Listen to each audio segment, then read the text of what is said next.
All right, folks, welcome to TMBS 156. I'm Matt Leck. With me, Alicia Brooks, David Griscom. How's it going? Tonight, we will see the return of two of the post-game stalwarts.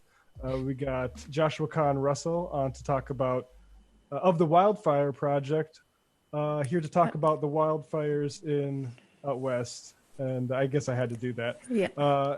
And later we'll have Ben Burgis on. He has a new piece in Jacobin about John Ronson's 2013 book, So You've Been Publicly Shamed, that I think is interesting. That's a book I also reference pretty regularly in our cancel culture era. But first, David Griscom is going to indict the fossil fuel industry for the crime of willing destruction. David. Yeah. You know, it's just so hard to conceptualize just how devastating these fires out west have been, from California, Oregon, Washington to Colorado. And we're going to talk a little bit more about that in depth with Joshua. But I just wanted to say, the damage is horrifying, and we must do everything that we can to help the victims and protect those who are still in harm's way. But these fires are not some historic accident, a tragedy of chance. They are the consequence of the way that we have organized our world, and that needs to change. These fires happen for a variety of reasons: recklessness, a century of policies that negated indigenous forest management techniques, and most obviously climate change.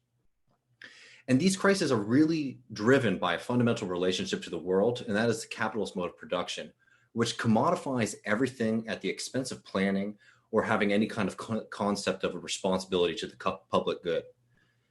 Consider the increase in new buildings in fire-prone areas. Many of these are not fire safe. These are driven by some people who want to be closer to nature and live a certain kind of lifestyle. But for many of the people who've moved into these areas that are at risk of these wildfires, they moved because they weren't able to afford living in areas that had buffers between areas threatened by fire, or they were unable to afford life in urban areas or even a lot of suburban areas out west. This is a moment where the forces of the market, created and driven by neoliberal policies, they limit our ability to plan and to protect people from the ecological crisis of capitalism, which is fundamentally a human-made problem.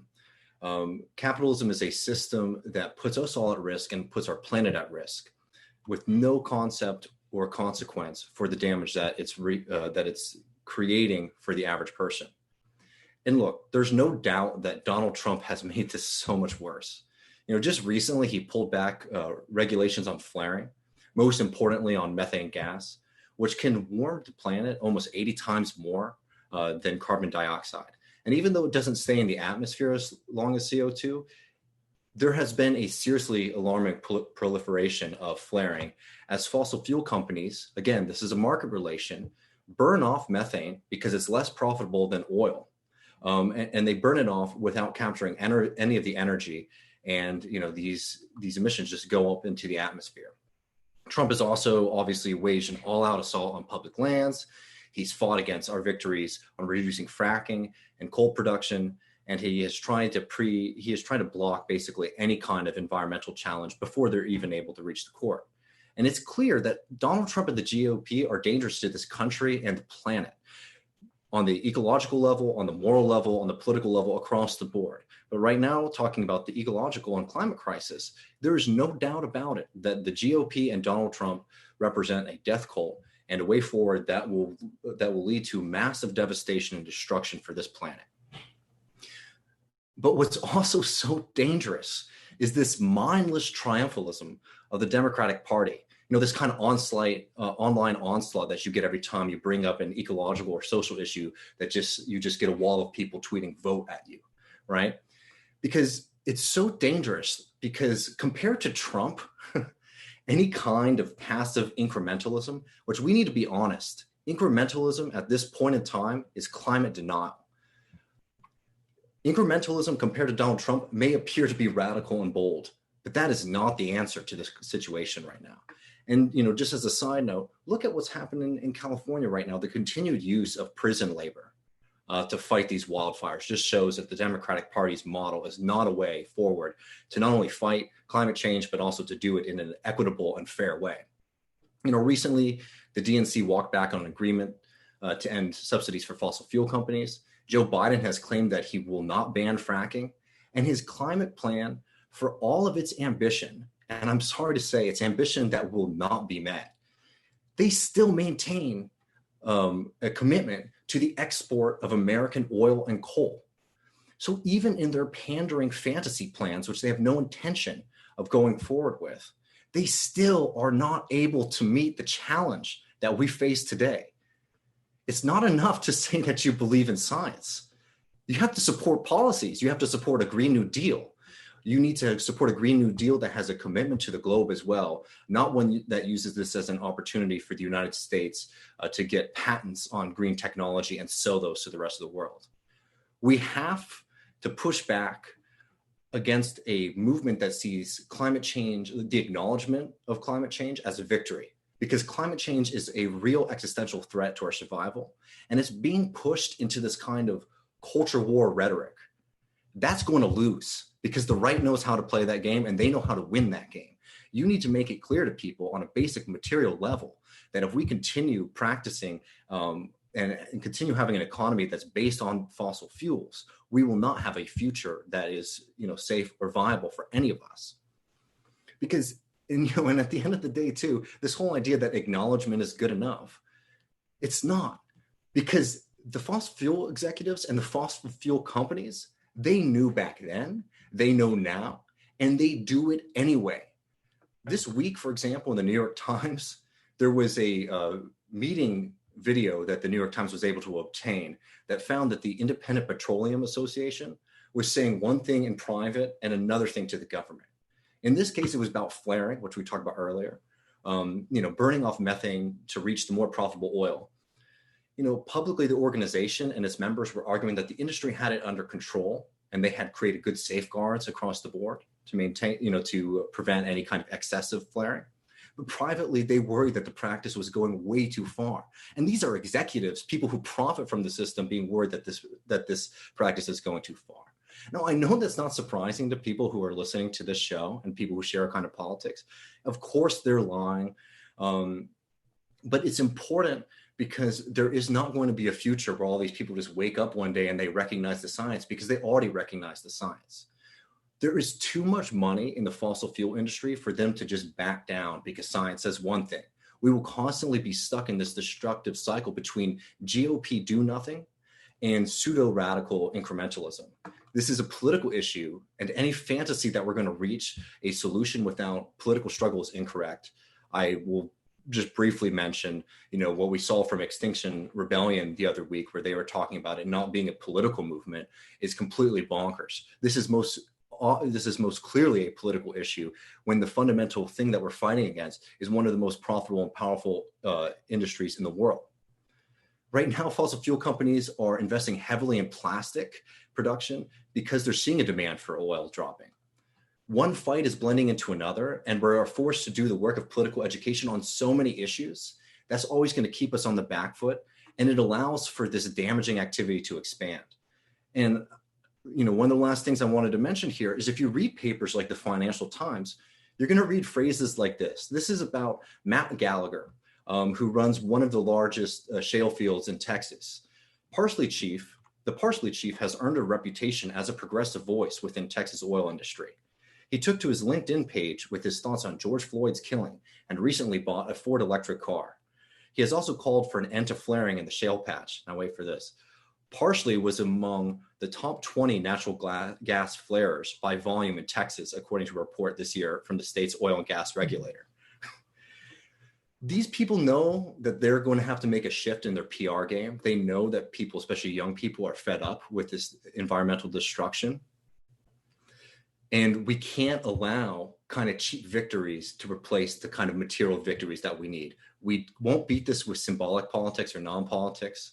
We won't beat this if we don't get our house in order. we won't beat this if we don't do things that we can today to lower emissions. And that's going to mean, in the short term, working within the system of capitalist realism. That is going to mean making arguments about cost effectiveness when it comes to energy, production. But we all know that the only way that we're going to guarantee the success of any kind of massive green project is with socialism, is with the Green New Deal, is with the Green New Deal with a just transition for workers and an international perspective. Because the fact is that we don't have any time to mess around right now. This is a straight up material fight, not a cultural battle. And we have to win today. Yeah, just to underline the point of how cheap the acknowledgement of these sorts of things can be and how it doesn't actually do work. Here is a acknowledgement in the press, coal consumption affecting the climate. And this is from 106 years ago in the 1912, what was it? The Rodney and Automatia Times in Australia. It says, the furnaces of the world are now burning about 2 trillion tons of coal a year. When this is burned, uniting with oxygen, it adds about 7 trillion tons of carbon dioxide to the atmosphere yearly. This tends to make the air a more effective blanket for the earth and to raise its temperature. The effect may be considerable in a few centuries. So, yeah. They knew 106 years ago what they were doing was unsustainable. Yeah, exactly. And then we have to go through all of the 20th century fossil fuel history, just the abhorrent effect that product has had on the world.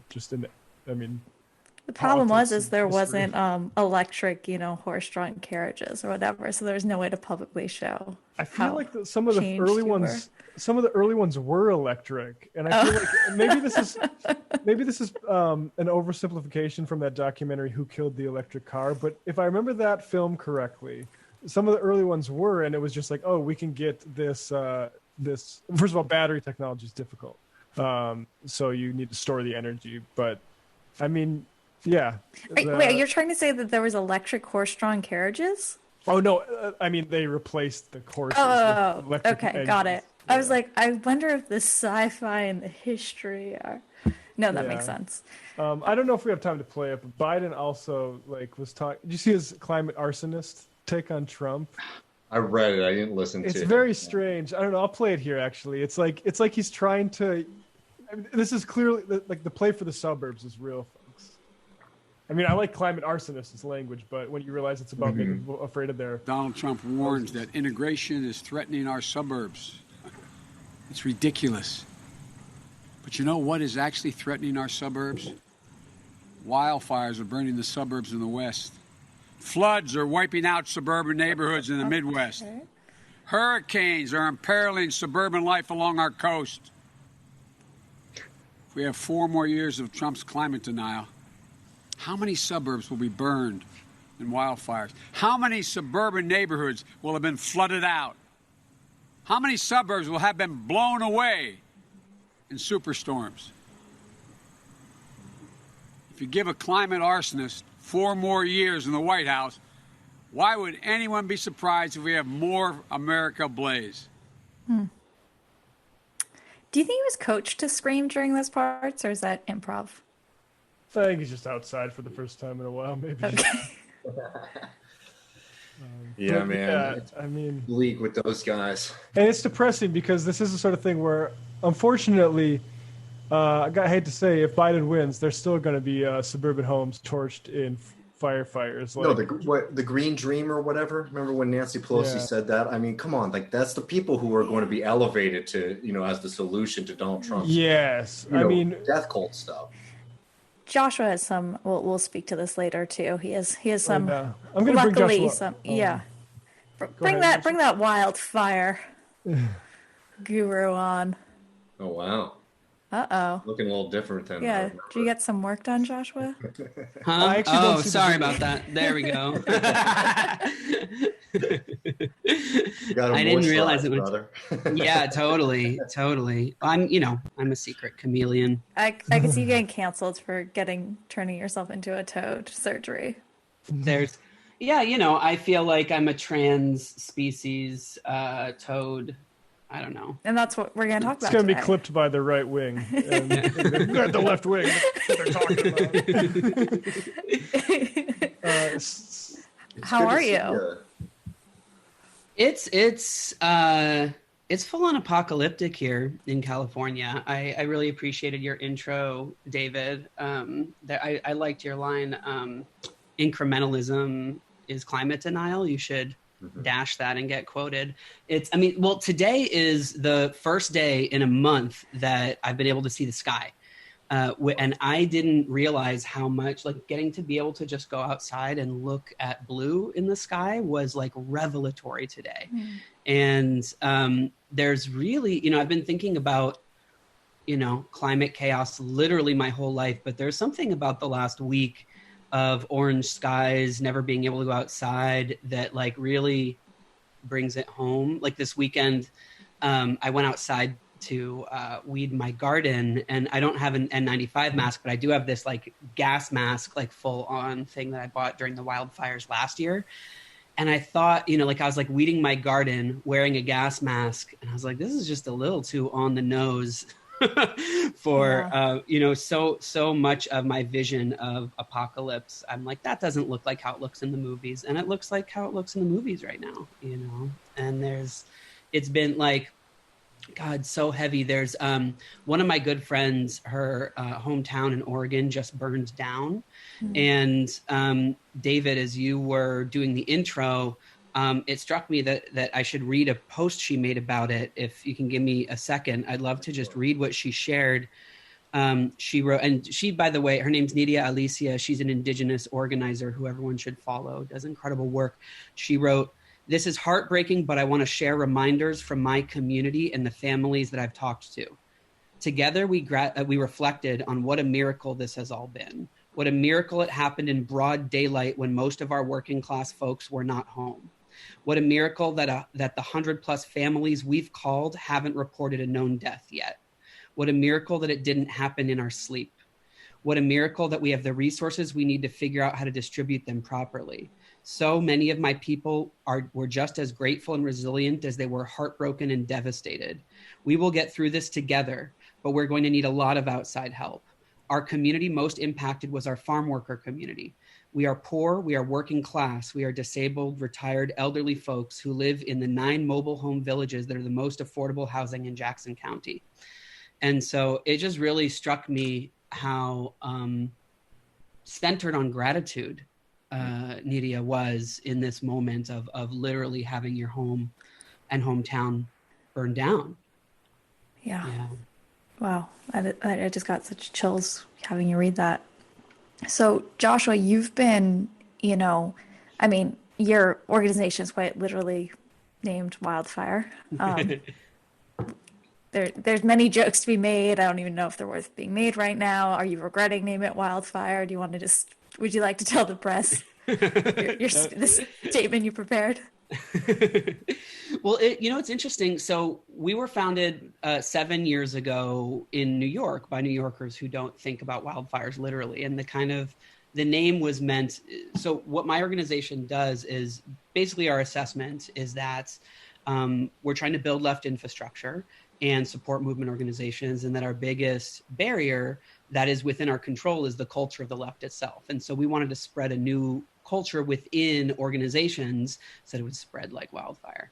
And when I came in as a West Coast person, I was like, maybe we need to change the name, y'all. And we eventually grew to take it on as a metaphor because natural wildfires are an integral part of an ecosystem. And, they are, especially here on the West Coast, trees are adapted to it. It's connected to cycles of regeneration. And part of our style of politics, the Wildfire Project, is we believe that the left organizations need to abandon the middle class culture of conflict aversion and actually get into get into it with each other. And we're like, yeah, sometimes it feels like a wildfire in order to create regenerative growth and build something new.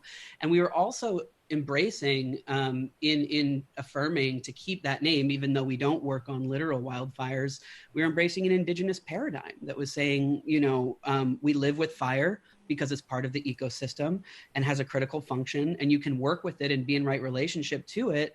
And that will bring you into right relationship with the land. And it's interesting now how there's a lot more attention being given to indigenous forest management, which isn't a term that at least my friends even like. It's not up on the White House website. But there is one really great article if folks want to read up on it in The Guardian that's called Fire is Medicine, the Tribes Burning California Forests to Save Them. And it's about the Yurok Cultural Fire Management Council and different native ways of being in right relationship to fire out here. Because the way that this is being framed in the media as either it's either climate change or it's forest management, then it's obviously both. and that they're interconnected in a deep way through a system of extraction called colonialism, I didn't know you actually had such a good statement prepared. I was wondering, did you guys pre-plan that? Well, I just was saying, I was just kind of a joke, and so I was just kind of whatever. I feel like you sort of just dunked on me by having such a great, I was kind of being a smart ass. And you're like, we started thinking about it. I mean, especially last year when the fires got so bad, I was like, I need to learn how to answer for this name. Because we would get people emailing us who would Google our site, and they're like, how dare you capitalize on the attention that wildfires are getting to drive traffic to your website? And I was like, what are you talking about? Sorry, that was me. Yeah, right. So a year ago, I was like, we need to be on purpose with our name. Yeah. The described by a historian who wrote about it, the populist movement in North Dakota that created the state bank and grain elevator was called the political prairie fire. So I guess not a wildfire, but same sort of metaphor. Yeah. No, we were literally inspired by that too. Prairie fire has been even in the legacy of SDS and a lot of the movements in the 60s. Prairie fire was always used as a metaphor, particularly for the rural Midwest of working class organizing. And so that was actually why the New Yorkers who founded it picked that name as well. So Joshua, I kind of have a few questions. I'm going to roll into one and just kind of let you go into it while we have you. So you have been, speaking out and working in the climate change sphere for a long time. And you actually spoke at the UN in 2009. So I guess the first part of the question is, I would love to have you just touch on, you talked about gardening in your gas mask and having, orange skies, and you haven't seen blue skies in a month, and just what a scary and surreal moment that was. So I'd love for you to kind of talk about what your perception of what everything was going to be like now in 2009 when you spoke at the UN. And then, and I can bat this up again if we want to get redirected, I'd love for you to kind of get into what we were all talking about before you got on, which was kind of the reality of Trump versus Biden and climate change under those two separately challenging administrations. Yeah, it was, especially in the early aughts, climate movements basically didn't exist. And so there were all these streams, right? So there was an environmental justice movement in this country that was poor folks and people of color fighting point source pollution that had arced back since the 80s.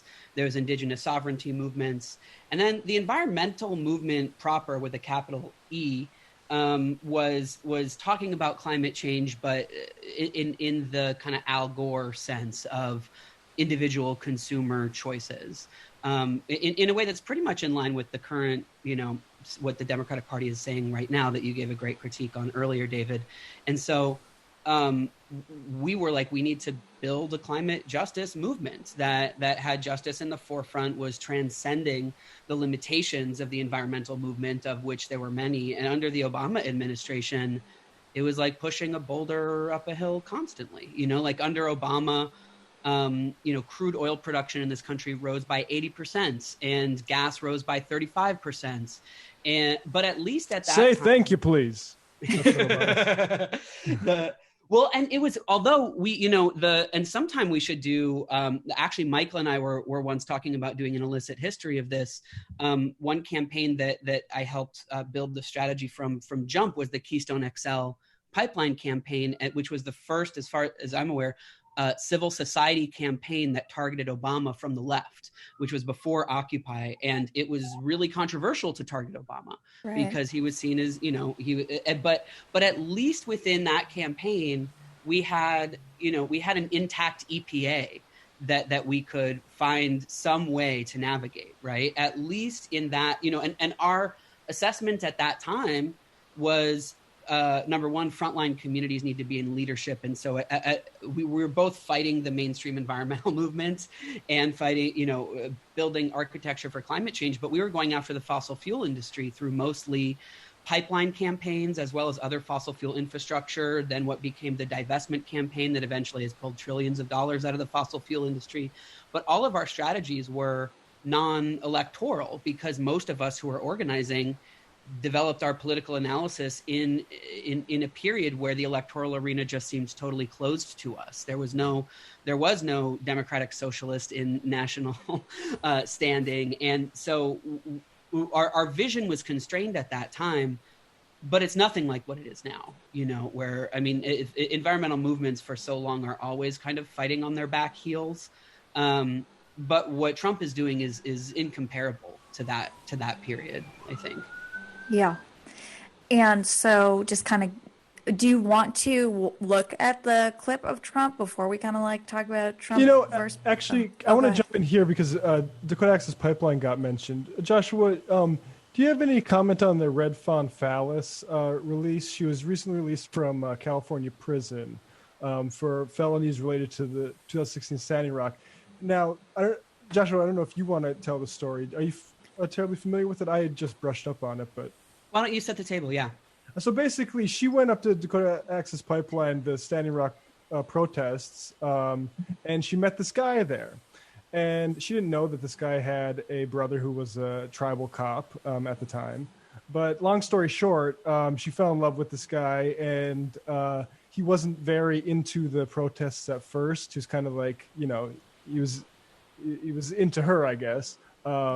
And then all of a sudden things started getting real, and he started suggesting more and more extreme actions, such as ripping down some flags that were put there by the police or whatever. And then he would say, I'll follow behind with a gun. So he keeps introducing firearms into this situation. And Red Fawn Phallus had a previous felony. I have the note here. She's accessory to a crime, basically an ex-boyfriend pulled a gun in a situation. So she cannot be around a weapon. So she told him, I do not want to be anywhere near that weapon. He kept, suggesting we have firearms. Basically, a scuffle happens. Back up. At one point, and I want to say this guy's name, Heath Harmon is this guy, suggests to her to wear a certain jacket. She picks up the jacket and puts it on, and then finds, and she's surrounded by, this is at the Dakota Access Pipeline. There's a public place. She finds that there's a gun in that sweatshirt. She later gets involved in a scuffle with cops, and in that scuffle, the gun rings out. Now, it's not clear at all that she actually shot the firearm. Nobody really seems to know what actually happened there. The guy, Heath Harmon, later accuses or reports the gun stolen. And this is while he's still talking with Phallus by phone, and she's like, why did you do that? That's a bit weird. And he's like, don't worry, I'll take care of it. He never takes care of it. But he later admits it a lie.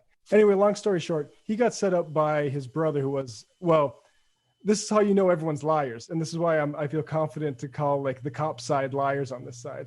So he says his brother gave him the number for the FBI to be an informant. His brother denies that, his brother, the tribal cop. So one of the two cops in this scenario is lying.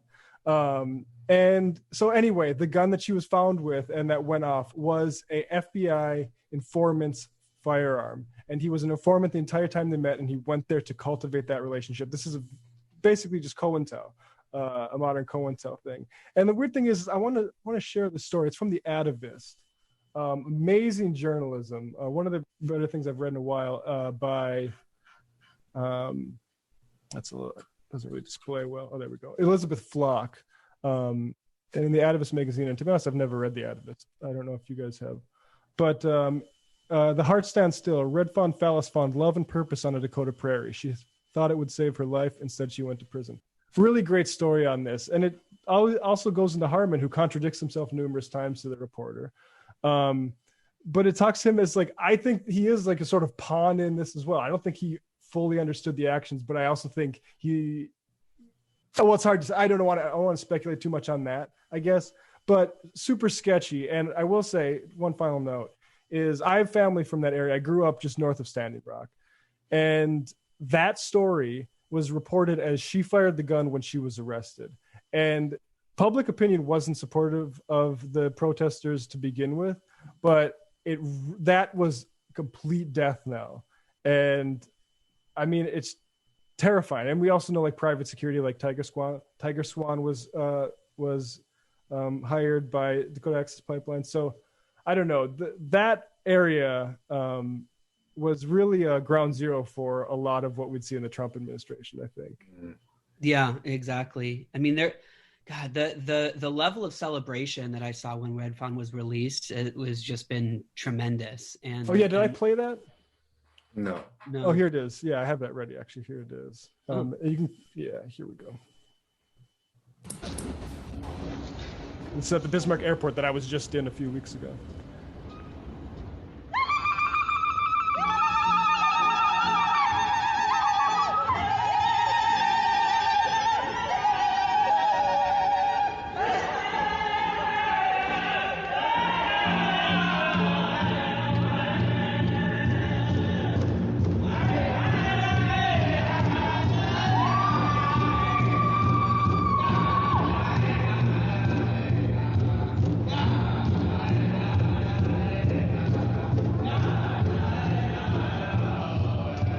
So she did, I think, 57 months, if my memory serves, for possessing a FBI informant's gun. Wow. It's pretty amazing. I mean, one thread, if you look at FBI repression of social movements, it always increases when either Black people are organizing or environmentalists are organizing. Like if you look at the history of the Green Scare, or and the relationship now between BLM activists getting thrown into unmarked vans, and the new legislation that's come forward in response to the Dakota Access Pipeline protesters that are both, like increasing the severity of sentences as well as increasing the crimes to trespass on public land if it has quote unquote critical infrastructure, part of the architecture of the Trump administration that Of course, repression of social movements is a through line throughout U.S. history, throughout administrations. It's not distinct to the Trump administration, but the level of repression of activists that's been happening under Trump is one of the main differences I see of if moving forward, of course, and I don't think we need to play the clip, Leisha, but so while the Democrats right now are using climate change as a talking point while not backing up any meaningful climate legislation, that at least as organizers provides us a landscape that we can build movements within and pressure around. What the future spells under a Trump administration that is the most scary for me isn't just that they're, actually, let me just take a step back and talk about Trump for one more second, which is that to what you were saying earlier, David, of how they all know the truth. I mean, Trump's external posture of denial is not what his own administration is saying. There was a Washington Post article in 2018 saying that his own administration admitted that on the course we're on track for 7 degrees warming. And I don't know what the timeline they put for that, but for context for people, that's a death sentence to the species. The last time that the climate was 7 degrees warmer, the oceans were hundreds of feet higher. And so their internal posture is, well, it's all going to happen anyway. Let's slam our feet on the gas. Let's make as much profit as we can in the short term, keep extracting. And then, basically it's a policy of pillaging. And so they have, for example, in the CARES Act, there was $19 billion that was given to fossil fuel companies through corporate bonds. They've accelerated Arctic refuge drilling. They've decimated the EPA. And so that is a landscape that even now, where the climate justice movement is much more savvy, much more organized than it was, 10, certainly 15, 20 years ago, it's a distinctly different landscape to organize on. There's another article I'd recommend by David Sirota in Jacobin that's called "Donald Trump Has Declared War on the Climate Movement," and it goes into more detail about some of the specific consequences for organizing under the Trump administration. So basically, it's like less brutal conditions for people organizing is the difference. That's a significant difference. Yeah, and in terms of having Biden in office, it's not that he's going to be changing anything per se, but at least there might be a little bit more space to organize and shift. Yeah, and we've never imagined that we would ever be able. I mean, maybe not ever, but like the strategy and the movements that I come out of we've never believed that there would be a genuine climate champion in the White House. It was all about pressure, and it is worth studying how the biggest environmental victories happened under Nixon, from the creation of the EPA to the Clean Air Act, which isn't my favorite president, for those of you who watch the post game. Which isn't a compliment to Nixon, it's a compliment to social movements, right? Yeah. And the reality that we're always in a contest for power. And the other thing, how much more time do we have? Do we have time to talk about the Tucker thing? Let's just hit on it briefly. I think it's fun to show. We have a few more moments. Let's pull up the Tucker Carlson clip if that's cool, Matt. I can text it to you again. It's the third clip. I got it here. Do you want to just kind of intro why you want to play this, Joshua? Yeah, I mean, I never really watch Tucker Carlson or right-wing news. You don't? And when I watched this, I was genuinely dumbfounded because I thought they had pivoted their posture from denialism to increasingly hurtling towards eco-fascism, which is definitely going to happen from that. But the way that he is a very skilled propagandist. I'll talk about it after the clip. Here we go. It continues as we speak right now. Walls of flame consuming everything in their path. Homes, thousands and thousands, untold numbers of animals, and of course, as we said, human beings too. It is tragedy on a massive scale. When something this terrible happens, decent people pause. They put their own interests aside for a moment. They consider how they can help. We've seen that kind of selflessness before in this country. This is, remember, the anniversary of 9/11. But there are others for whom altruism is an unknown concept. Self-interest is all they know. These people do not pause. They never do. They relentlessly press forward for any advantage under any circumstances. They see human suffering as a means to increase their personal power. These are the people who turn funerals into political rallies and feel no shame for doing it. As Americans burned to death, people like this swung into action immediately. They went on television with a partisan talking point. Climate change, they said, caused these fires. They didn't explain how exactly that happened. How did climate change do that? They didn't tell us, but they just kept saying it. In the hands of Democratic politicians, climate change is like systemic racism in the sky. You can't see it, but rest assured it's everywhere, and it's deadly. And like systemic racism, it is your fault. The American middle class did it. They caused climate change. They ate too many hamburgers. They drove too many SUVs. They had too many children. A lot of them wear T-shirts to work and didn't finish college, and that causes climate change too. And worst of all, some of them... Okay, we can stop. Oh, there's so much there, but it really underscores the point you were making earlier, David, about the right wanting to turn this into a culture war. Yeah. And so there's a couple steps there that really struck me. The first was just the level of projection and the way that they were talking about self-interested people profiting off of the crisis was literally a description of the fossil fuel industry. And of course, the right is just so good at projection. The Kellyanne pivot. Yeah. That's I've never heard that term. We should trademark that. I think she did. But then immediately, there's an opening for them. And the opening is when liberal politicians say that the cause of or the solution to climate change is individual consumer behavior.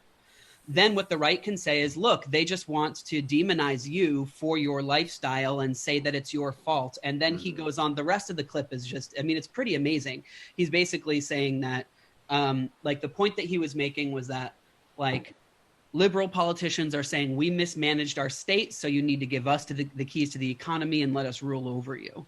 And that kind of fear-mongering is amazing in how many things it flips on its head, but it is also something that we need to learn how to contend with, where we need to be able to put forward a politics that offers a solution that doesn't demonize individuals for their personal behavior, number one, but then number two, actually name the causes for what they are. And that was another thing that, like, later in the clip, he implies that it's all arson. And of course, when there's so many fires and everybody's going crazy in this society, there's the individual cause of or what sparked individual fires is less important than the two, like, aggregate conditions that we have, one of which is the dry weather from climate change and the other is our extractive relationships to forests. But I scrolled through the comments of that video and almost all of them were saying that Antifa and BLM were strategically going around starting these fires.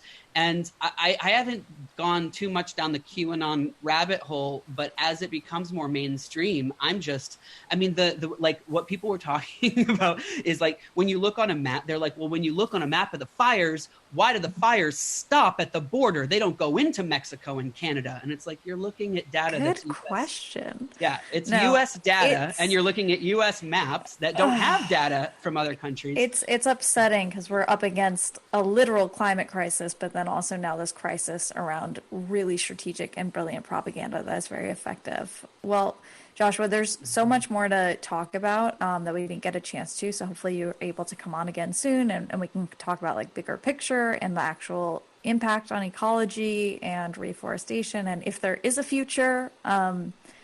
So was there anything you kind of wanted to put out there in terms of, like, something to read or something, anything positive? Is there one positive thing? Help out either too. Yeah. That what, David? Anything, any opportunities for people to help out too that you might know about.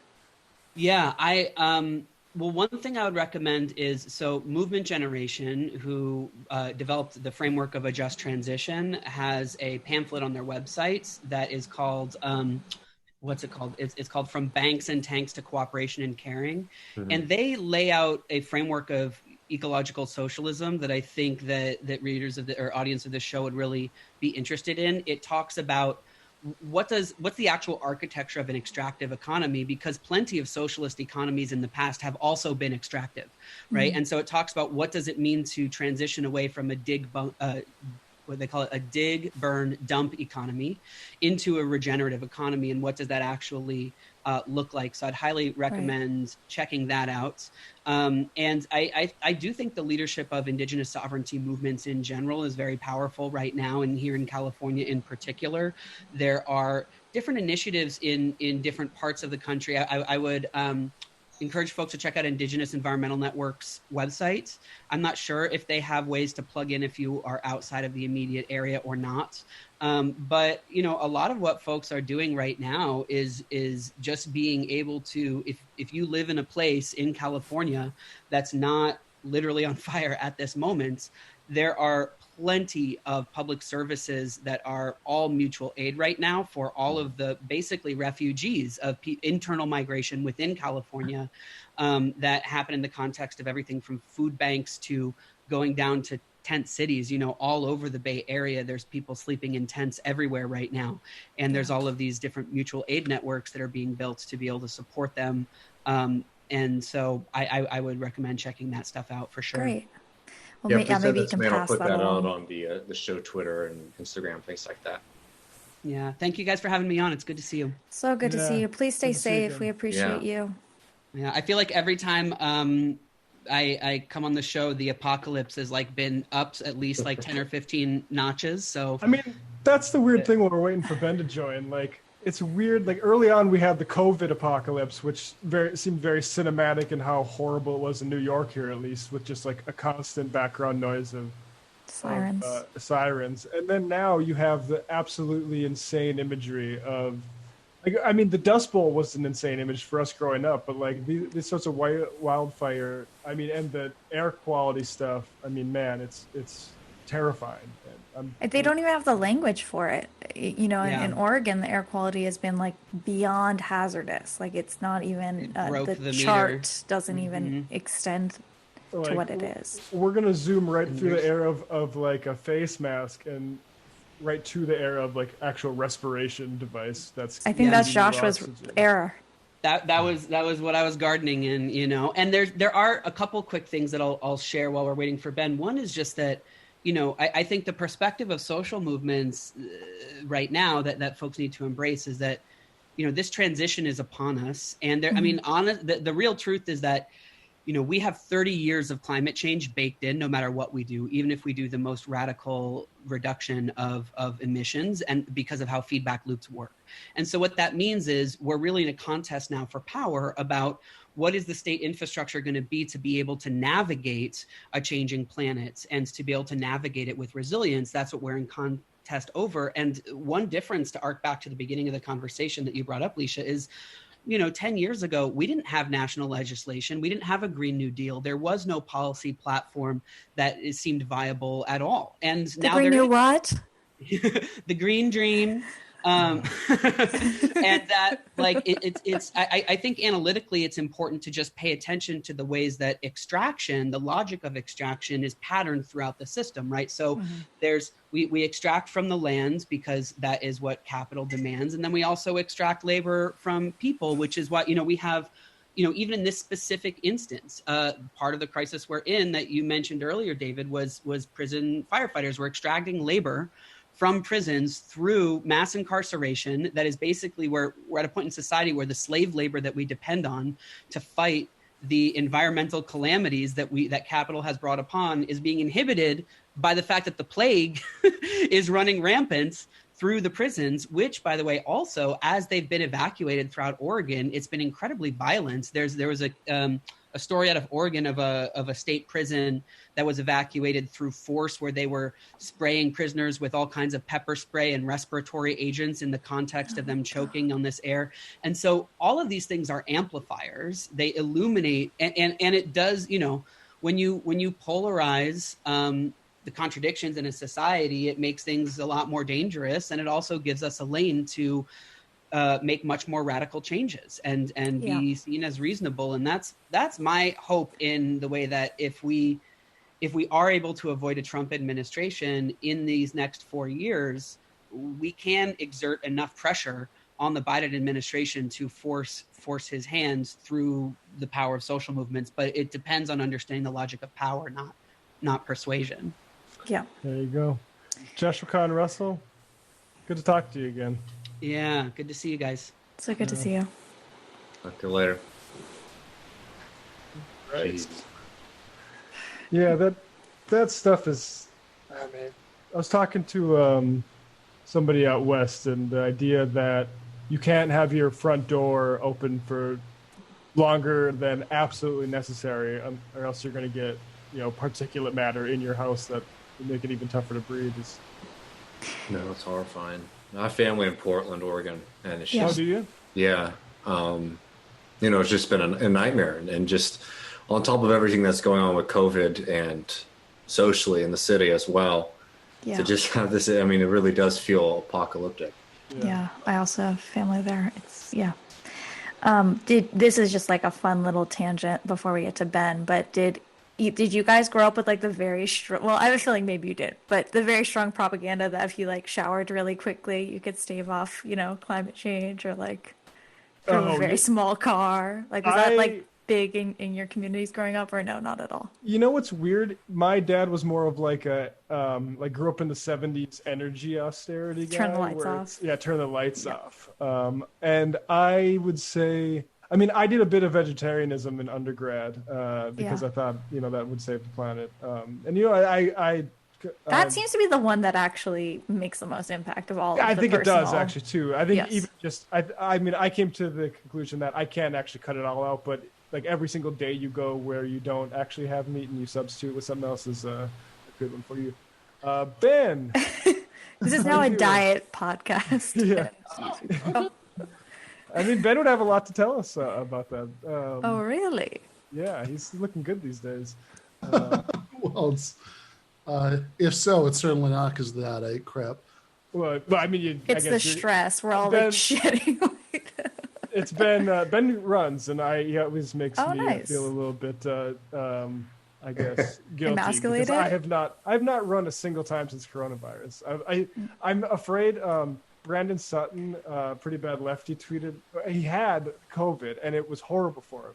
And he said like the first time he did aerobic exercise, it was just crazy on your lungs. So I'm terrified that I actually had asymptomatic coronavirus. I'm going to learn about that once I go for my first run.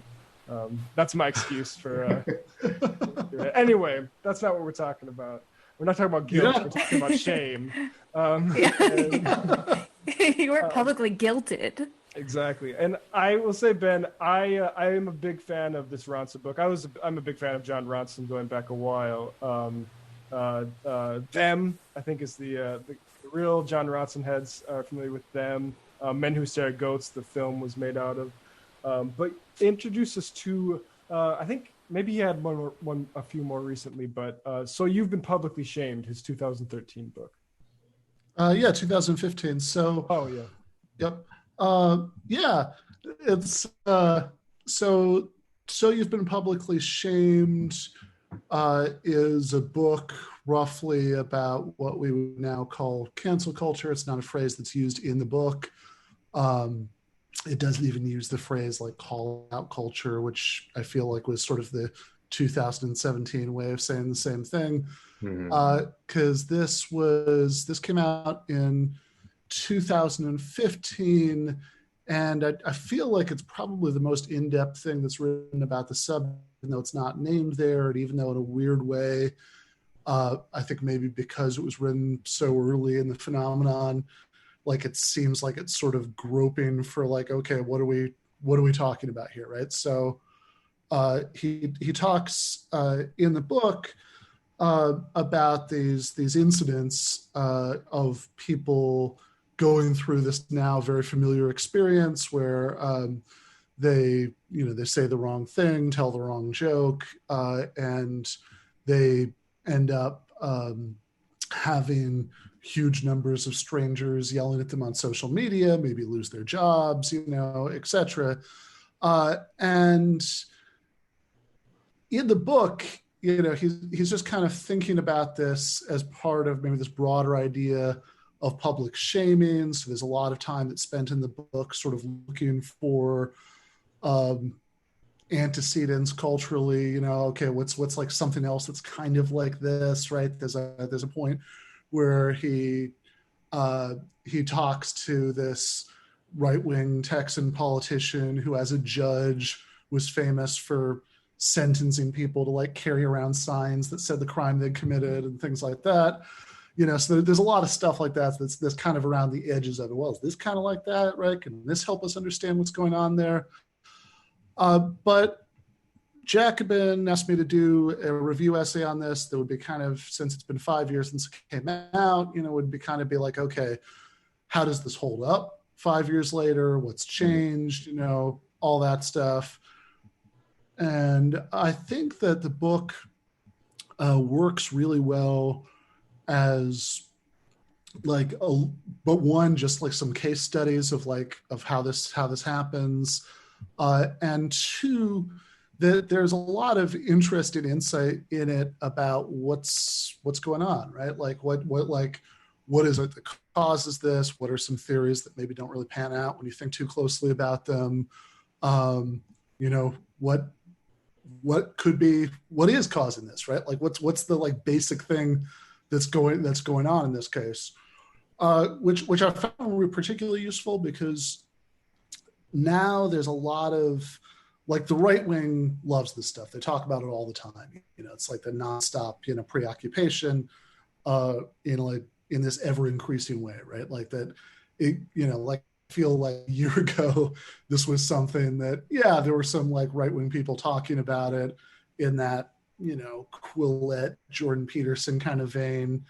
But now it's like at the RNC, right? You know, it's all over the place. They love this topic. The type of people who have said the phrase cancel culture is just alarming. Like, who taught you this? Like, Exactly. You're not plugged in. Yeah, how did it make it to you know, into like the speech that Donald Trump gave, you know, at the RNC, and you know, how did like whatever intern is tweeting for Cruz, and you know, and all this stuff, and so when these right wingers talk about it all the time, they basically think two things about it, both of which aren't true. Right? One is that this is primarily a phenomenon of the left, or you know, progressives, or you know, liberals, right? You know, and they tend to equate all those categories anyway, right? But that like this is something that sort of comes out of political progressivism. That's like the cause of it. And the other thing, I guess, that's related to that all of these guys think is that whatever the explanation of it is, it's purely like cultural and ideological. That, you know, it's just about the ideas that are in people's heads. That this is a sort of outbreak of mass insanity that like comes out of, you know, trying too hard to be egalitarian or something like that, right? Like that sounds like a straw man, but I mean, like if you spend enough time listening to this guy, that's pretty much what they think. And I think Ronson's book is like really good for showing that neither of those things are true. I think a meta conversation on Ronson's book that parallels, I think, the announcement of your next one is there was a big contingent of people on Twitter, especially, who hadn't read the book and had severe problems with it. I don't know if you want to comment on that angle of it, or your recent experience, maybe. Sure. Well, I mean, I can talk, right, my experience with announcing my new book, which is kind of funny, actually, because the book was, the proposal was originally approved back in October, right? So the book is Canceling Comedians While the World Burns, Critique of the Contemporary Left. The proposal was approved, signed the contract back in October. I think I finished writing it in like March. Then, you know, spent a lot of time getting blurbs, and then like it had, then I like signed off on copy edits in like early July. And then just a couple cover from the publisher. And I tweeted that out. And the funniest thing about this reaction to me is that every single stage of that process that I just described, right? Proposal, finish writing, blurbs, revisions, everything. I did that annoying thing that writers do, and I like tweeted about every step of it, right? You know, I was like, oh, hey, you know, I just got the proposal approved for this book, or, oh, hey, look at this nice blurb that Anna Kasparian gave me for the book. Look at this nice blurb Michael Brooks gave me for the book. Listen, you know, look at this, you know, I just finished this, right? Whatever, right? So I did all of that, but pretty clearly a lot of people on Twitter weren't tracking any of that, right? They only, the first they heard of the existence of this book is when I tweeted out the cover. And it was, I mean, I don't know. I mean, I'd say a picture is worth 1,000 words, but like, honestly, there's really even no, it's just text, right? You know, like, but the effect of this was that, you know, a couple thousand people on Twitter decided to give me some really nice free advertising. Yes. It's like, you know, the goofy analogy I kept thinking about was like, if I'd written a book where I said that there's a real problem with people smearing peanut butter on the covers of books, and this happens way too much, and then like a couple thousand people had decided to prove me wrong by making videos of themselves angrily smearing peanut butter on the cover of the book, because the book argues that there is a culture of counterproductive moralism that undermines the left, that it's both a symptom of and a contributing factor to our powerlessness, and this is a problem, and this is something we need to address. And it just sort of seems like, oh, if you really want to lend credence to the idea that this sort of like weird culture of moralistic outrage is the thing, then responding to the title of the book, right, which is really what people are responding to with moralistic outrage, does seem like it kind of goes to the point.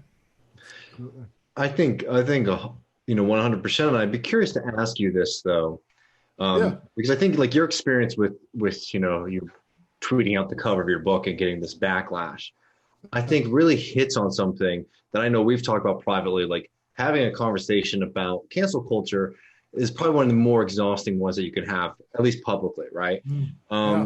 Mainly because I think when you say that word, it's so like overdetermined. Cancel culture has so many different meanings to different people that you spend so long, if you're even having a friendly conversation, being able to come up with definitions that are agreeable to everybody. And obviously online, people are just going to take whatever their interpretation is and then just run with it, sprint with it, honestly. So I wonder if you have any thoughts about like using the term like public shaming culture, overusing like cancel culture, because at this point, the right way, I mean, cancel culture to me, I think I can understand both sides of it, because like the one thing that's frustrating to me, sorry not to go ramble on too long, like people on the left, when they make this argument, this like, of course, so when some New York Times columnist writes a bad op-ed and they say like, well, I've been canceled now, right? Obviously that's absurd, right? But what happened, to example with like Wendell Potter, where a lot of people are not engaging with them, not engaging with their work or who they are, anything about them, and are just, attacking somebody, basically, blindly in a kind of mob fashion.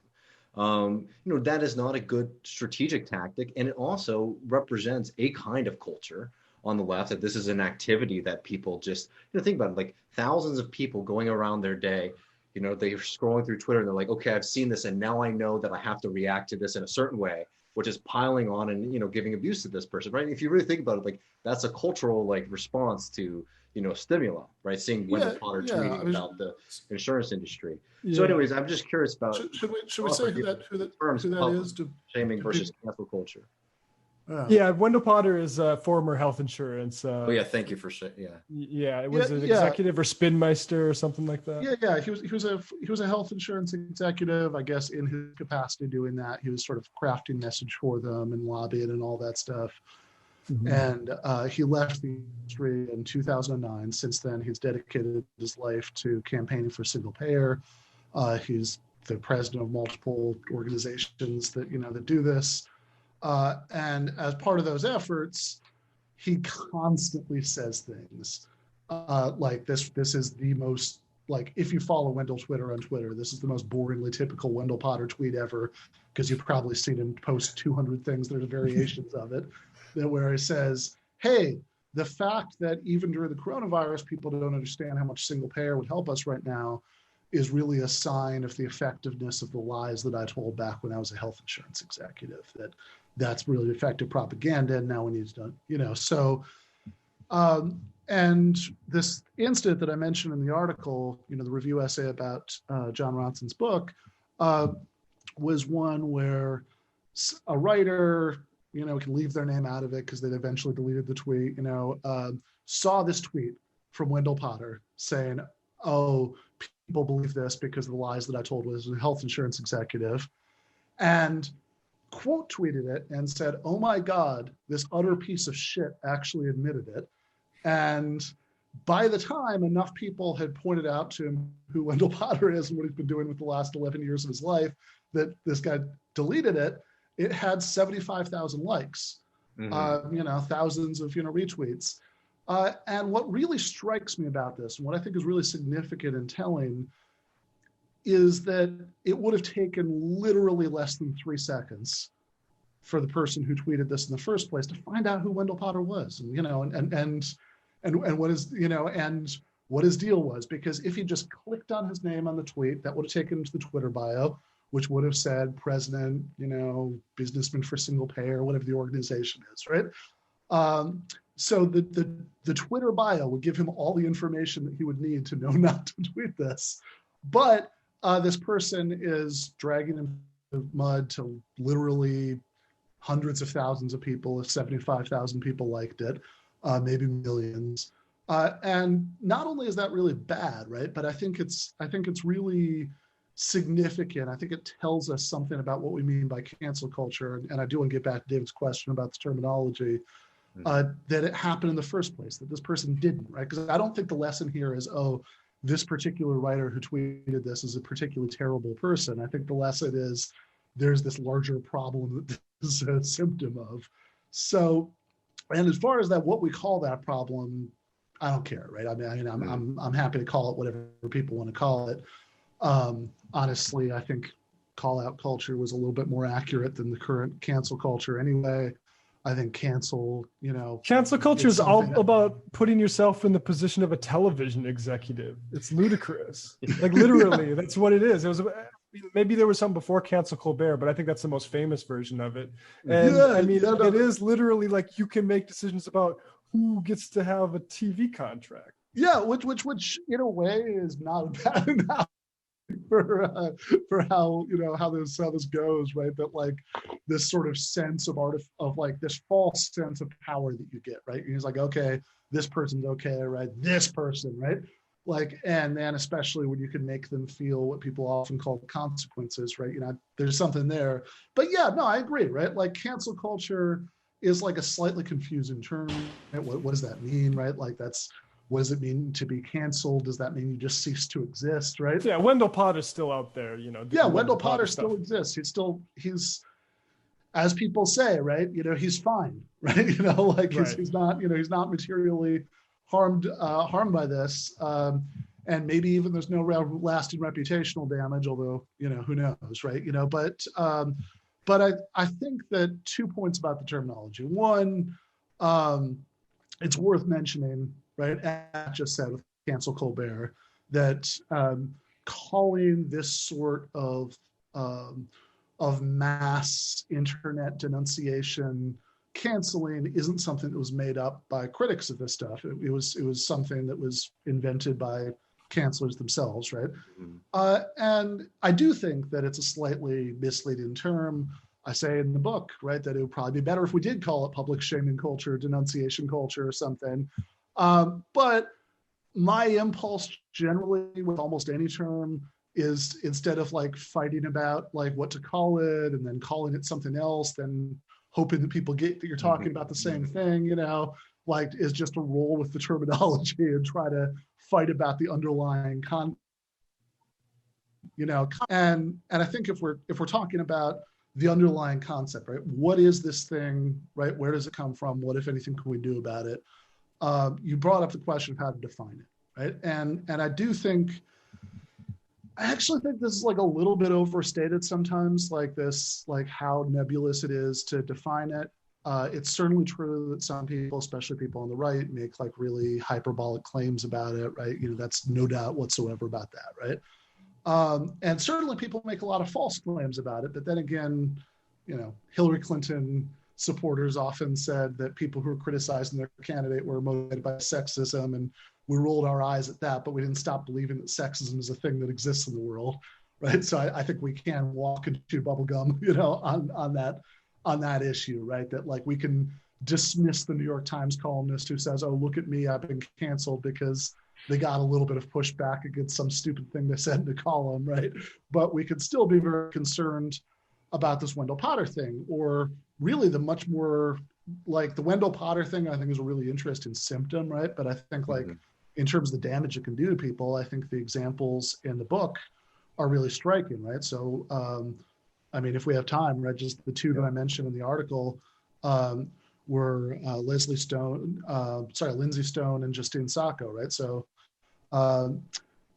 Lindsay Stone is a really nice example because this is somebody who was fairly brutally canceled, like as far as like as harm, right? I mean, like this is on the high end, right?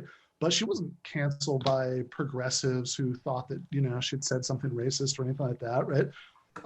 She was being canceled by ultra patriotic right wingers. So this is a woman, Lindsay Stone. She and a friend Jamie worked for this company, Life, worked with learning disabled adults, and they're apparently very good at their jobs, right? Very popular with the clients and their parents. But while they're on their off hours, they would often take pictures of each other while they were hanging out, doing jokey, irreverent things like smoking in front of a non-smoking sign. And there was a point in one of these pictures, they were in DC, and Jamie took a picture of Lindsay at Arlington National Cemetery in front of the sign that says "Silence and Respect," going, right, like pretending like she was shouting, and I think flipping off Jamie as "Aha, silence and respect," right? It's a great bit. Yeah, right. I mean, it is what it is, but like, cancel me. Yeah. I mean, whatever. I would have laughed, right? Like if I'd seen somebody post that on my Facebook.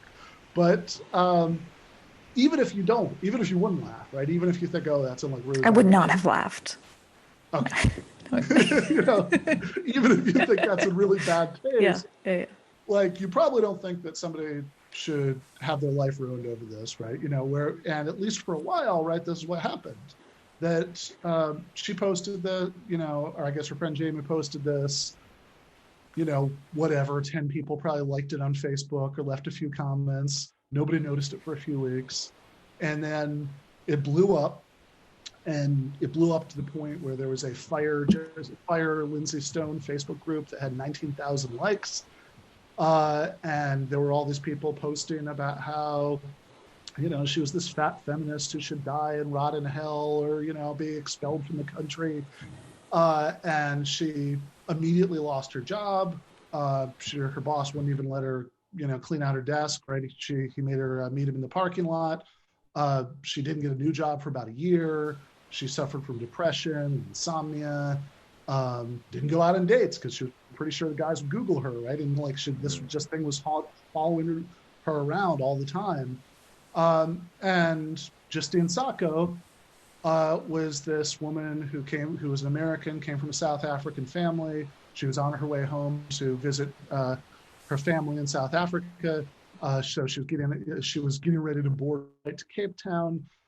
She tweeted out to all 170 people who followed her on Twitter this joke about AIDS, that it was, oh, I'm going to Africa, but I'm not going to, don't worry, I won't get AIDS because I'm white, which she thought of as an edgy anti-racist joke, right? She came from a family that had supported the ANC during the struggle against apartheid.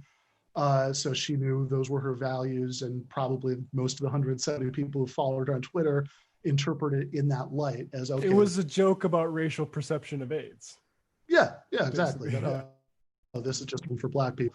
And she saw it as a joke making fun of that perception, right? But, of course, people who are seeing it out of context interpret it in the opposite light, right? I'm pretty sure I did at the moment, if memory serves. Yeah, sure. I mean, I don't think, actually, I know, right? I wasn't on Twitter when this happened, right? So I am spared from that, right? But like, I think if I had been, there's probably a 90% chance I would have interpreted in that light, because you see things in the light of however people are talking about them. That colors your perception of them. I'm sure there have been lots of other cases, right, where I've interpreted something in the light that everybody was talking about it that in retrospect is unfair, which is exactly the point about how we don't want to make this about the moral failings of individuals. We want to see what the larger problem is. So while she was still in the air on the flight to Cape Town, there were thousands of people tweeting about what a horrible racist she was, to like millions of people seeing it. She was actually the #1 trending topic on Twitter. Remember, this is a joke that somebody tweeted out to their 170 followers. And then as soon as she landed, she was fired from her job. There were rumors that went around that, oh, she's this like heiress to this South African diamond mine fortune, she has billions of dollars coming to her, total nonsense. She had a good middle-class job at that point in her life, PR, but she was raised by a single mother flight attendant. And when she got back to the US, BuzzFeed was like combing through her old tweets to like try to find some other, old jokes that they could like add to the narrative. The New York Post sent people to follow her to the gym. She ended up having to leave the country to be around people who did not know her from those tweets. And the thing that really strikes me about this, about these two cases, right, these examples, is that what do we constantly hear from people on the left who are feeling defensive about this subject and who want to dismiss or minimize it? Oh, this call out cancel culture, call out culture, public shaming, whatever you want to call it, right?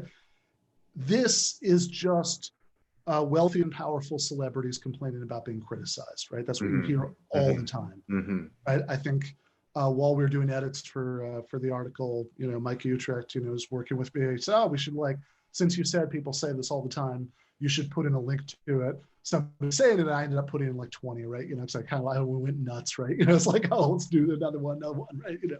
And I feel like I see this 100 times a day, but certainly not in these examples.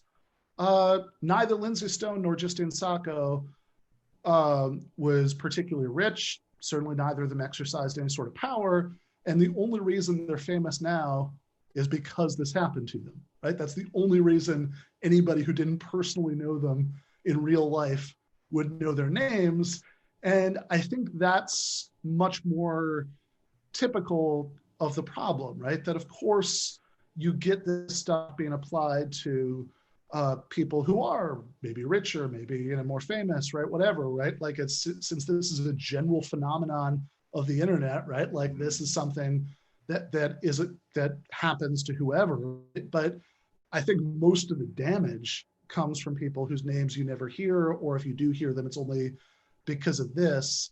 And I guess just the last, just to cycle back to David's point about the definition, is that I think oftentimes this idea that it's like a really nebulously defined thing is a little overstated. I think that if you read So You've Been Publicly Shamed, or you read, the Harper's Letter even, or you read, Mark Fisher's Vampire Castle essay, or you read any of the main things that have been written about this, I think it seems like in all cases, they're talking about kind of the same thing, which is what I would think of as a general trend, and we could talk about what causes it, right? But general trend towards increasingly hair trigger public denunciation and this kind of atmosphere of mutual surveillance, right? That people watching each other to find ways that they've screwed up, right? So people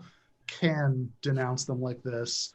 And I think the reason you get that is not because of anybody involved is a bad person, but I think the reason you get that is, one, we live in this neoliberal hellscape where there's this incredible level of alienation and social atomization, and a lot of people only feel most connected to each other online, right? That's a huge part of it. Two, the structures of social media platforms really encourage it, which I think is actually maybe the most important point. Maybe we can get more into that there are economic reasons that it's set up this way. And three, especially in the United States, which is kind of the epicenter of all this stuff, we live in an era where the labor movement is really in a period of decline and defeat, and most American workers work in workplaces that are at will. They could be fired with no process, no recourse, which gives doxing this special kind of sting, right? That if a bunch of strangers get mad at something, get mad at you for some jokey tweet that was interpreted in a bad light or something, you have to really worry about what that's going to mean for you in ways that you wouldn't necessarily have to worry in a unionized workplace or in a country that had better labor laws. I think that that's a really important point, and sort of where I wanted to take it for the last little bit of the conversation, if we could. First of all, I'm just going to cover our bases with this, because what a lot of folks who are proponents or defenders, I'm not against coming after a political enemy or somebody who has power and doing that with our voices, our collective voices. Honestly, that was a huge part of the Bernie Sanders campaign, doing the ratios, whatever. The fact that we talked so much about online politics probably is a problem. And that's actually going to be the second part of my point. But I get that, and I'm not against that. But I think it's really important that we also remember what we're doing and how effective it is. And I think that there's no way that you can separate, for example, cancel culture from the medium, right, which is social media, that has its own kind of perverse incentives. I think there's a reason why the people who design these platforms aren't very active on them. I think there's a reason that, you know, people who in many cases don't allow their children to use them. Yeah, I think there's a reason that, you know, it has a little bit more for working class people. It's a little bit of a kind of escapist, you know, opportunity from a hellscape and a world that all of social relations, you know, your typical community relations have been destroyed. Being able to find community online, I think that's really important. And I think we should use that to build community. But we need to understand that the field that we're playing on is our opponent's field, and they've designed it to be a trap for us. I think, you know, I think Amber Frost had a really great piece in Catalyst called "The Poisoned Chalice of Hashtag Activism." That gets into this problem. It's not so much about cancel culture per se, but about this fixation that we can do politics online. And it sort of goes through the history of this kind of idea that we're going to do hashtag politics, and that's going to change our, you know, material reality. And the verdict is pretty clear, actually, that has not been an effective avenue for political organizing. In fact, it has an opposite effect, where you can get a lot of people really riled up about something for 4 to 6 hours, and then all that energy disappears, right? Because, you know, everyone just has gone their own separate ways. And then because the platforms themselves encourage us actually to compete with one another. In a sense, like, this person has more followers, or this person's saying something similar to me, so I need to prove to everybody that actually I'm the person who can say it better than them. You know, and it encourages. I'll do the better quote retweet. What? Yeah, I'll do the better quote retweet. Exactly. And like, I'm not saying I'm online. I use Twitter too. And, you know, and I'm trying to be more and more conscious of this, honestly. But I guess, like, to get it back to something that we can sort of build on, is that I think that you can't separate cancel culture from the medium. Separate it from people being very lonely and atomized and the destruction of community. And I also think that you can't separate it from the historic weakness of our position right now in left politics either. Yeah, no, I think that's exactly right. So the distinction I'd make is that, you know, cancel culture or whatever, right, is not a specific problem of the left. It's a disease of neoliberalism that infects the entire ideological spectrum. You know, again, I think the Lindsay Stone thing is a nice example to keep in mind there. And it's not a rare one, right? Like, you can find all the time people who are like, you know, MAGA chuds trying to get, you know, some Starbucks barista fired for, you know, for saying something about Trump. And, you know, like this stuff happens across the spectrum. People get thrown out of chateaus in France. The NFL. You know? yeah. Thomas J. Williams, right? Yep. For insult Barry Weiss. Look, if someone cannot back up their claims about Barry Weiss, you have to, you know, remove them from the premises. From your house. Oh my God. Yeah. So, you know, if it's not bad enough that, you know, that Barry Weiss is a one-woman refutation of the idea that we live in a meritocracy, it's like, you know, she also has to screw up this guy's vacation by getting him kicked out of the Thomas Jared Williams house. Oh, yeah. But find out who that guy is, by the way. Who got kicked out? How does that not come to light? Oh, I don't know. Actually, I'm surprised that isn't part of the story, right? Like, all I've ever seen is just him talking about getting kicked out. He'll have a Patreon worth thousands and thousands of dollars if he comes public. Really leaving money on the table by staying anonymous. Just let yourself be the guy who talks shit about Barry Weiss now. But yeah, so cancel culture is this general problem. And one that I think, as you say, David, you know, comes out of the nature of the medium. It's not a matter of, it doesn't come out of a particular political perspective. It doesn't come out of, you know, whatever ridiculous thing people come up with about the madness of crowds or whatever. It comes out of the incentives built into the platforms because, as Amber points out in that Catalyst piece, that, you know, it's ridiculous to talk about Twitter as if it were, you know, this public forum. This is a This is literally a privately owned medium. And the corporations that own these giant quasi-monopolistic social media platforms are for profit. And so, of course, they do the same thing that cigarette companies do, right? They try to make their product as addictive as all possible. One of the best things in So You've Been Publicly Shamed is the discussion about feedback loops, where he compares what goes on with social media feedback loops to traffic signs, right? So there are these your speed signs that were first tried out in California in the early 2000s. Now they're everywhere, where I'm sure everybody who's watching or listening to this has seen one, right? Where you drive by and there's an electronic sign that tells you how fast you're driving, and next to that there's the posted speed limit. And there are all these studies showing that these actually work pretty well in getting people to reduce their speed, even though it makes no sense, because there's no enforcement mechanism attached to it, right? There's nothing taking your picture as you drive by so you can get a ticket. And it doesn't give you any information you wouldn't have anyway. Every single car comes with a speedometer that tells you how fast you're driving. So you don't get anything out of this that you don't get from the speedometer in car and a regular posted speed limit. But what it is it's that instant feedback, that instant validation for slowing down, that it shows you, oh, here's the speed limit, here's how fast you're driving, we'll watch them come together, right? And that seems to work really well. And in that case, of course, that's great, it saves lives. But in the social media case, the instant feedback loop is the likes and the retweets and the extra followers and, and all of that stuff.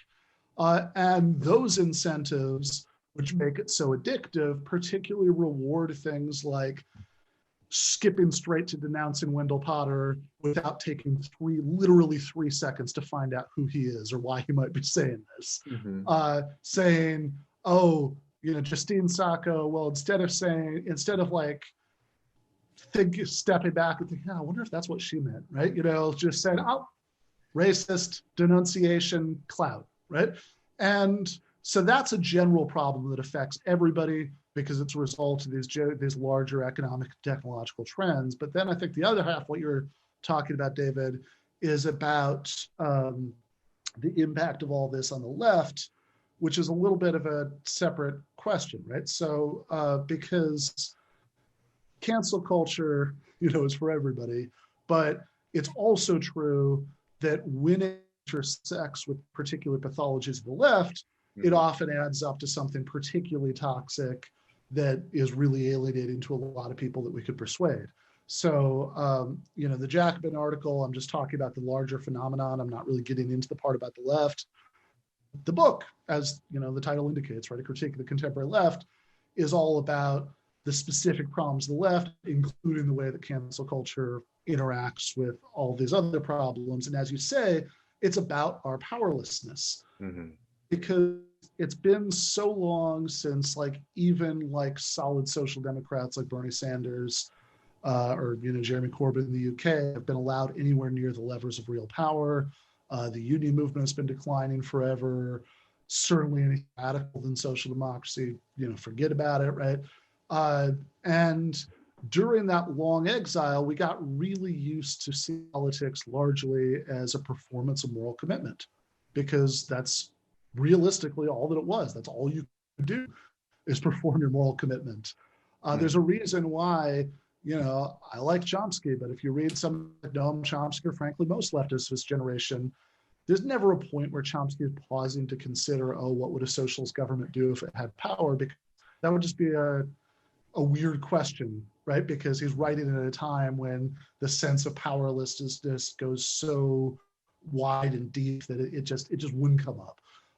And if you get really used to thinking of politics as a performance of individual moral commitment, then that really lends itself, especially when it's combined with these larger trends, to spend all of your time monitoring other people's moral commitment, right? They say they care about this like I do, right? But I don't know, right? And if you have these incentives in place that, you can get that extra clout, you can get all that extra attention and go with it, all of those instant feedback mechanisms on social media for denouncing people for insufficient commitment, then you're going to get this stuff nonstop all the time.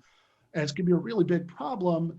it's not because like, right? It's not that there's anything wrong with going after people in a targeted way, right? And that's a really important point. I'm glad you brought that up, right? Because if you're actually like being like if you're going after people it makes sense to go after, great. I have no complaints about that, right? Like that, as you could say, right? I mean, that could like build up positive, impact. If at the very least it can, it can get the politics out there, and whatever, right? I mean, I certainly don't feel sorry for, whatever ridiculous, neocon, never Trump, New York Times ghoul, right? People Andrew are going Sullivan.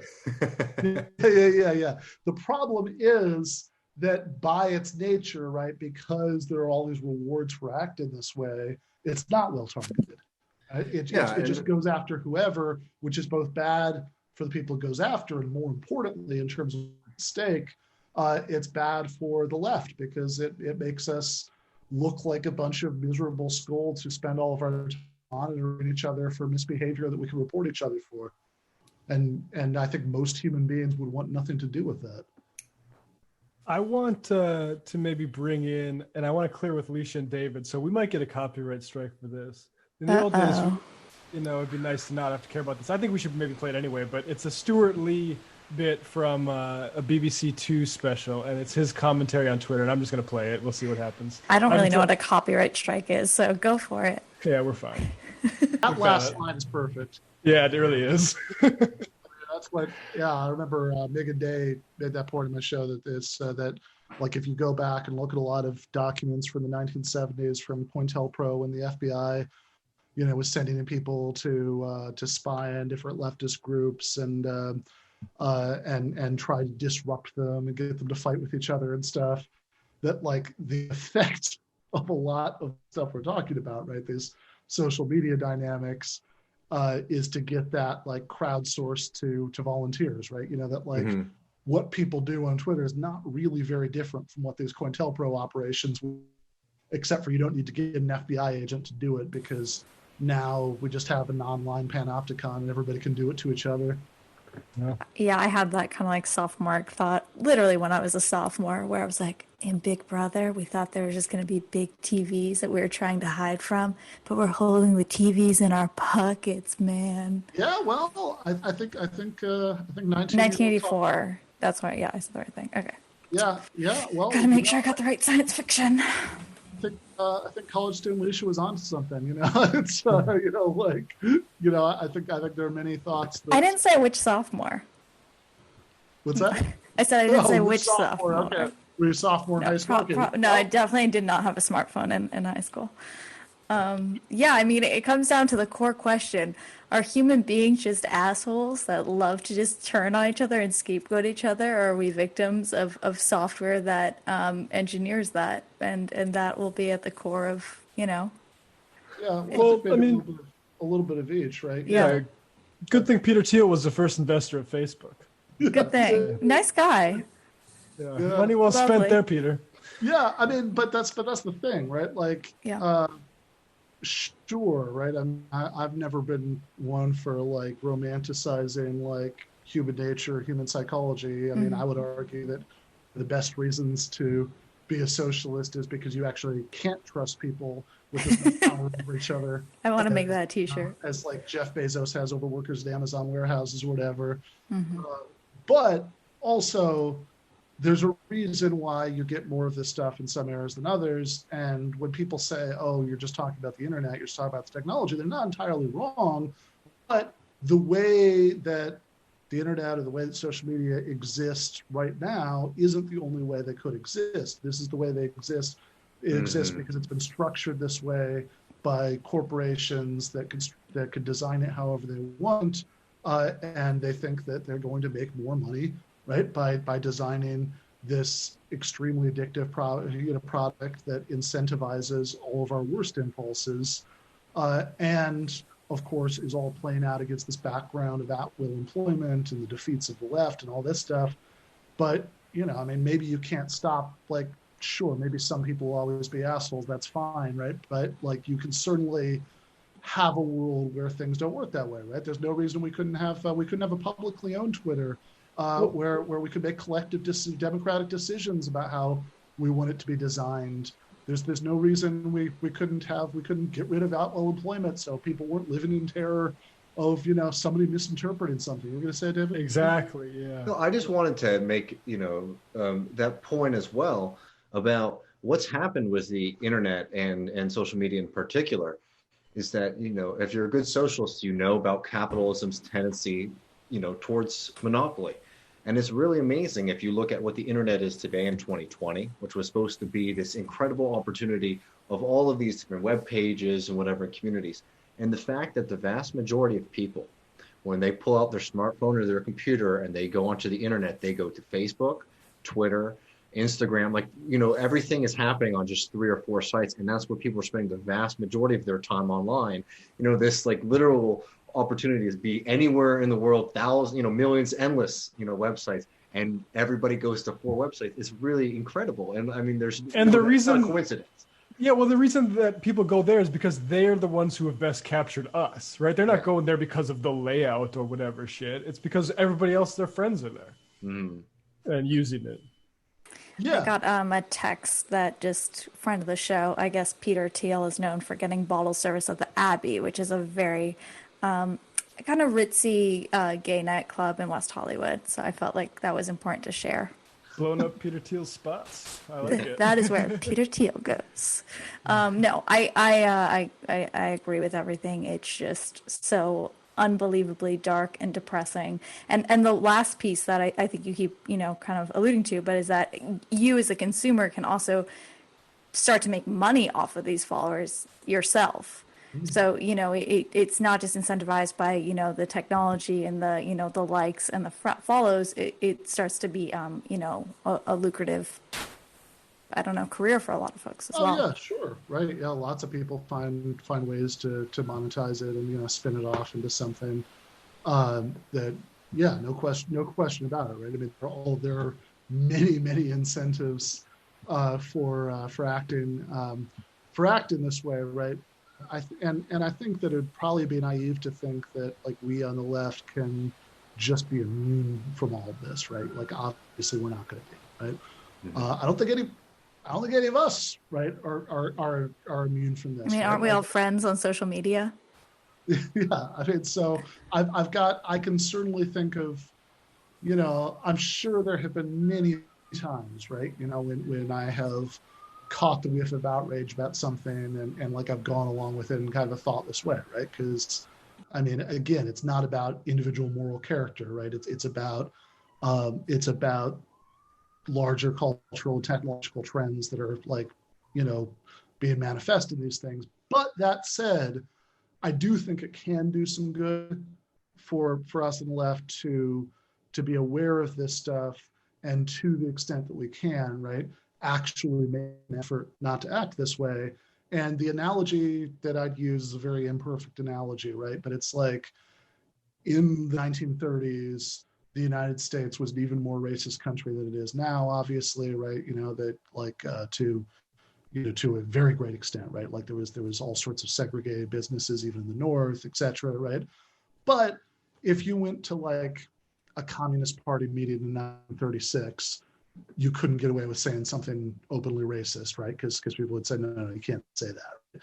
Because they knew that it was a bad idea to go let people say stuff like that because it was divisive and they were trying to get, black and white workers, work together, to achieve this shared interest.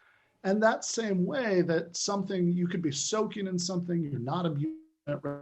But you can make an effort, right, to say, okay, we're going to cut down on the extent to which we act this way because we know it would be really counterproductive, right? We can do that, right?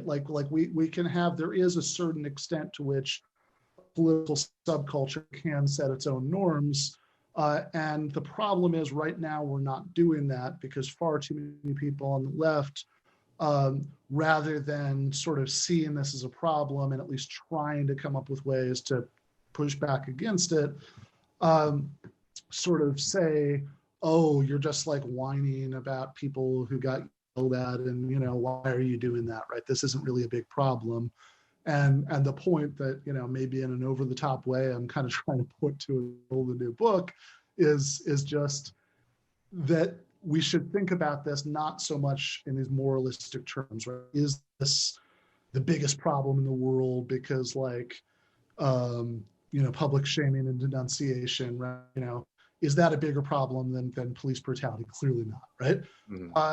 But the reason that it's important is because it undermines our effort to do something about the rest of those problems. That it's a unhelpful thing to do in an emergency, right? Like fiddling while Rome burns. That's the analogy in the title. And in this case, it's a really unhelpful thing to do in an emergency, because if Nero is fiddling and occasionally taking breaks to direct people to put out the fires, then the fiddling isn't necessarily a big problem, right? Whereas if you do good work 90% of the time, and then 10% of the time you contribute to this kind of toxic culture of moralistic outrage, that 10% is undermining the good work that you're doing the other 90% of the time. Because again, this is a very unappealing image to present to the world, right? If you really want people to come hang out with you and to come be part of a movement with you, right? Which is the message that you want to send, right? We come join us so you can be monitored and help monitor others, and get yelled at if you ever seem to deviate at all from this phone book long list of implicit cultural norms, right? Or is it, these are people who are fairly relaxed about this stuff and are actually going to be focused on the most urgent things that are going on right now in the real world, and maybe making your life better. Exactly. Well, I think that's 100%, on the nose. Ben Burgis, I love having you on. Let me plug some things for Ben, because he's always working on a million things. I'm really proud of you, Ben. Ben is a columnist at Jackman Magazine. Ben has a new book coming out, Canceling Comedians While the World Burns. And most importantly, Ben Burgis is now hosting his own show, in addition to working on Dead Pundits, called Give Them an Argument. Oh, Ben, are you still there? Did we lose you? Well, regardless, check out Give Them an Argument. I think Matt was on the first episode. I've been doing a weekly country music segment with him. Also, check out at Jacobin's YouTube channel. Ben Burgis is doing video essays, as am I as well. So be sure to check those out as well. But always, Ben Burgis is a longtime friend of the show, and it's so great to hear from him and talk about our favorite thing to talk to Ben about, which is cancel culture and all that nonsense. Well, we've gone a little bit late, so here's what we're going to do real quick before we transition to post game. If either of y'all wanted to lead us through a quick pitch, and then I'm going to do a very short gem, and then we'll jump into the post game. I'll do a quick pitch. Batter up. All right. To our patrons, thank you. We appreciate you. We are just, the three of us in real time, and, we're evolving and, figuring out the new shape of the show with all of you. And we just appreciate your support and input. Please, help support us in continuing this work by becoming a patron at patron-tmbs.com. Patreon.com/TMBS. That's pretty good. We lost so much business for that mistake. My brain. You get 3-to-1 content. That part I got right this time. We have a Sunday show. We just actually got back on doing that last week. So there's an interview that Michael did with his coach, Susan Green, that's up now. And then we'll be having new Sunday shows. And also David is doing, Thirsty. I wanted to do the with Clever Thirsty Thursdays. David's doing live streams, and there's, I'm mumbling the pitch. I was really excited. Now it's digressed. For folks who have been participating in these theory reading groups or what we're reading, Thursday theory. Thirsty Thursdays theory readings. There we go. That's what it was. The Griscom Trap. I've been doing a deep dive into Ralph Miliband, so there'll be some good content from that. But yeah, please, support the show at patreon.com/TMBS. Shirts and all that stuff should already be on the way, or if not, being shipped out as we speak. So definitely check that out. And I think they are working hard to restock against the web too. So definitely check out, groups like Red Emma's for that. Well, before we go to the post game, which is a little, if you needed any push to do that in the post game, we're going to watch some of the Yellow speeches by Michael Parenti. We are also going to check out Biden's new bizarre youth reach strategy. So definitely join us at patreon.com/TMBS for that in the post game. But before we go there, I just wanted to highlight a very important story that I've talked about a couple months ago, and unfortunately has not gotten better. And it's just something that we need to be showing solidarity and care for, because the problem right now is that people on the mainland don't know what's happening. What am I talking about? I'm talking about 300,000 seafarers who are still stuck at sea. And they have been stuck at sea, many of them over 11 months, which is the legal limit for any sailor who's working at international shipping lines to be working on ships. They literally are stuck on their boats, or they're forced to just continue working these lines because they're not able to go into port to be able to fly home. So 300,000 mariners are stuck at sea, and a similar number of seafarers are just sort of stuck in limbo, either unable to get home or are stuck at a port or stuck on a boat still. And some of these people have been on boats now for 17 months. So if the legal limit is 11, the people are now 6 months over. And, there's around 1.2 million crew members at sea at any time. So it's a significant chunk of the people who are, who are carrying these goods across the ocean. And just for context, for people who aren't familiar, we still are a seafaring, global economy. 90% of world trade relies on ships to carry goods across the oceans. And the reason that this is so important is, one, because it's a human rights issue. Nobody should be forced to work for that long. Nobody should be unable to return home. Nobody should have to live under the conditions that these people are having to live under. But it also is a huge, huge risk for these sailors and for people on the seas in general. Over the past decade, accidents at sea have been on decline. But over the past few months, they have been increasing at an alarming rate. Most notably in July, a bulk carrier ran aground off of Mauritius, which is a small island in the Indian Ocean, and they spilled tons of oil into the waters.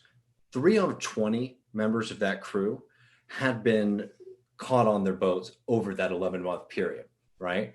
And you just have to understand that this kind of work, it does not take much for a small mistake to become deadly.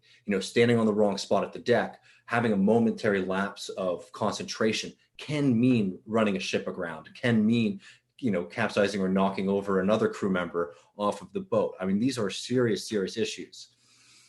On top of what's happening with people suffering from fatigue, a lot of these people aren't able to get the kind of basic, goods that they need to have clean, hygienic lives. This is from the New York Times the other day. And these are some photographs of the spill there. But in the New York Times, they reported that members of one crew, everybody just had to shave their heads because they ran out of shampoo and nobody could go ashore for provisions. So countries across the world have reopened their ports for the shipment of goods, but they have denied access to the sailors. They've forgotten about the people who are necessary to keep our global economy afloat. Fidelity and a lot of other massive organizations financial organizations have been trying to ring the alarm bell from a purely self-interested level on their end, but just saying that like it is not that far off that we actually are going to see massive interruptions in our shipping capacity just because people are going to stop working, or there's just going to be continued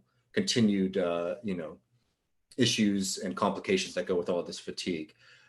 So this is not the case in every country that they're not being allowed aboard, but this kind of patchwork system is creating a backlog of seafarers who are stuck on their boats and they have no way to return home. And if this like continues to go unaddressed, it's not going to be very long till global supply chains are affected in a very major way. And what these people need is they need people on the mainland in the United States, across the world, to start raising this issue to try to get the international community to stand up and come up with a common sense solution, because they actually can do this. There's just has not been enough of a push or awareness from people to stand up for all of these seafarers who are critical to our modern infrastructure. But anyways, that was the gem. I think this was a wonderful show tonight. It's always fun having Joshua and Ben on, two veterans. I think we'll be going to the post game pretty soon. Be sure to check out all of our upcoming stuff on Patreon. We're going to come up with a new Sunday show. Might be an interview or might be a think tank. Some interesting pieces coming up on Thursday. And unless there's anything else any of y'all had to pitch, I'll see y'all on the post game. See you, folks. Bye.